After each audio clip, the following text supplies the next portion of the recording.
Randall Cobb just signed to the Dallas Cowboys. I think it is fantastic. The move screams, let's help Dak and Kellen Moore. You know what I mean? This is a brand new OC, brand new OC. And if you look at, you know, what the team was bad at last year, we would definitely say offense. I know a lot of guys want to, you know, go and attack the defense. You know, we need D-line help right now.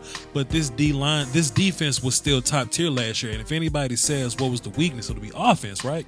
So let's add as many pieces to this offense that we can that can help it. I think Randall Cobb can do that. Now, let's just say for giggles, right?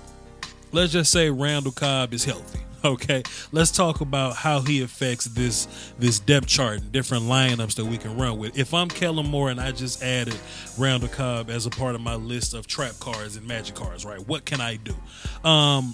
So this is our primary look. Okay, first of all, just assuming we don't know how much Jason Witten is going to play. Okay, this could easily be, you know, Blake Jarwin this time around. This could easily be Dalton Schultz this time, you know.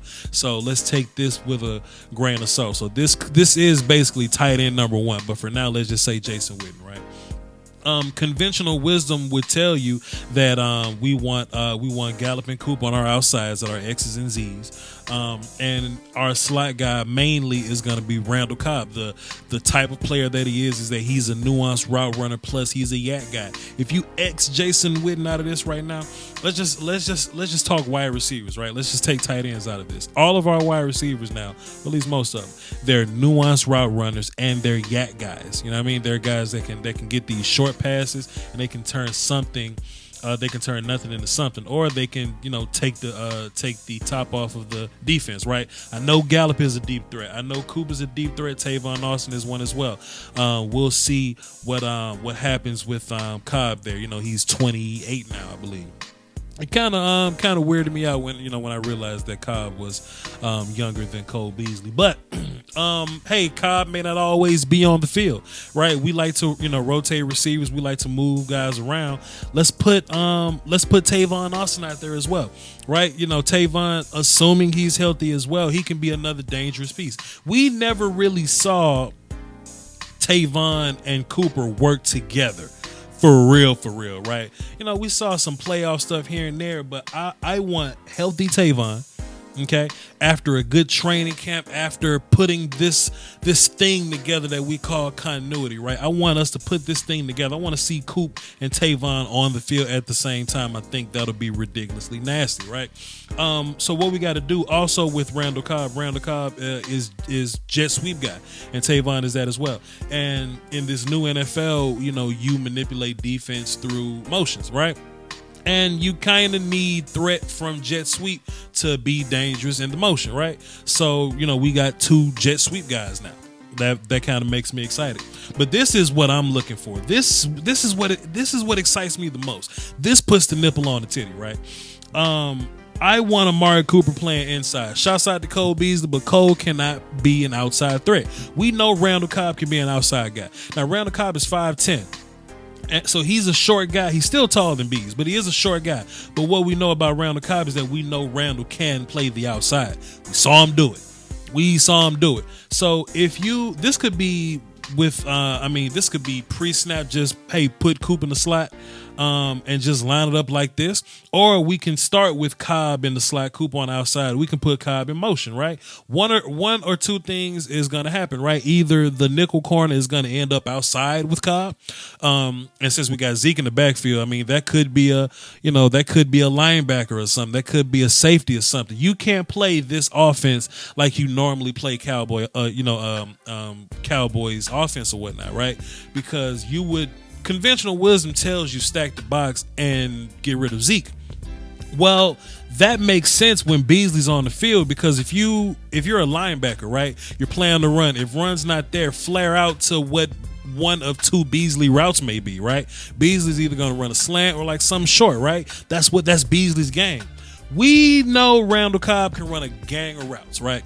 So if we put Cobb in motion to the outside, then either his guy's going to go with him, whether it be nickel guy's going to go with him, safety's going to go with him, linebacker's going to go with him, or we get some nickel guy, safety, or linebacker on Amari Cooper. Boy, they dead as fried chicken if that happens. and just a one person changing here, right? You keep Coop in the slot, take out Cobb and add Tavon Austin. Now you got this nasty deep threat outside, right? Like I said, we got to see if Randall Cobb is still deep threat guy. We don't really know yet. We know he's nuanced route runner yak guy, and Randall Cobb can also play a little bit of running back for you. But we know Tavon puts the nipple on the titty on the outside getting downfield with the 9 routes, right? So those two combinations of guys, you change one guy here, you got a whole different set of things you can do on offense, and that equals confusion for defense. Confusion or just added threats for the defense, right? Let's take a look at this. Let's also take into account that we're going to do a lot of 12 personnel, right? I don't think Blake Jarwin simply gets pushed off a bridge just because old man Witten is back, right?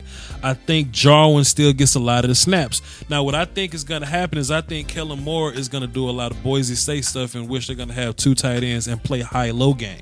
What I mean by that. Hell, look at how Iowa runs with TJ Hawkinson and Noah Fant, right? Either both these guys are gonna run up the seam, but I don't think Witten's gonna do much running up the seam. But let Witten take care of your hitches and your slants and the options, and running to the flats and things like that. And let Jarwin do the verticals. Let him run the post and the corners and the routes that take a little more just a little more speed to get downfield, right? I don't think Witten will ever go past like 10 yards, right? He's gonna basically play the sticks, the low game, and Jarwin is gonna play high game. I think Kellen Moore is gonna have a lot of that in him, because that's a lot of what Boise State did when he was playing quarterback in college. Even this little formation where you put both your receivers on one side. Some teams call it jacks. Some teams will throw little twins. Whatever you want to call it. We can also get this look as well, which is just as deadly, having Coop and Gallup on the same side there. So we'll see. If we have to run like a 10 personnel or whatever, just take all the tight ends off the field. We got to run like a no huddle situation, something like that. These are your 4 receivers, and boy, is it nasty. Also, Allen Hurns can be either one of these guys. I think that's where he has a lot of value as well. He can be any one of these 4 guys. Like, he's not limited to just one spot. I think that kind of makes him valuable in his long run. But Coop can be here. Tavon can be outside. We can put Tavon and Randall Cobb on outside. Coop and Hurns on the insides, right? Like, it's a lot of stuff we can do. And if Kellen Moore is as nasty as we want him to be, then we'll see all these things come into play. And if Kellen Moore doesn't, then Voch will very much happily be your offense coordinator for the Dallas Cowboys. But this the look we want, man.